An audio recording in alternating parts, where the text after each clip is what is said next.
y a quelques jours, il y a eu la journée Jacques-Rou. C'est la journée pour discuter et réfléchir ensemble à un système alimentaire juste et durable. Et on a demandé aux étudiants ce qu'ils ont appris. M'a plus informé encore sur tous les leviers qu'il y a derrière notre alimentation, le libre-échange et tout ce qui est en rapport avec le capitalisme. Où sont les leviers à aller chercher, comment s'impliquer plus, comment agir. Moi, je pense que vraiment, du coup, l'union fait la force et qu'il faut voter et que la politique, c'est un super bon levier, même si, bien sûr, individuellement, on a beaucoup de pouvoir. On a reparlé des caisses de sécurité sociale pour les alimentations saines pour les personnes qui n'ont pas assez d'argent pour acheter sainement des nourritures.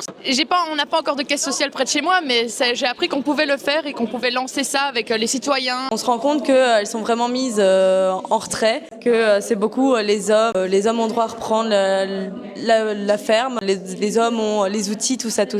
C'est vraiment très intéressant de voir ça, d'être mis en valeur. Et ici, le sujet, c'est tout ce qui est la transhumance, qui se passe par exemple en Afrique, mais ça se passe également en France, quand des bergers vont déplacer leurs troupeaux pour pouvoir avoir des pâturages, par exemple.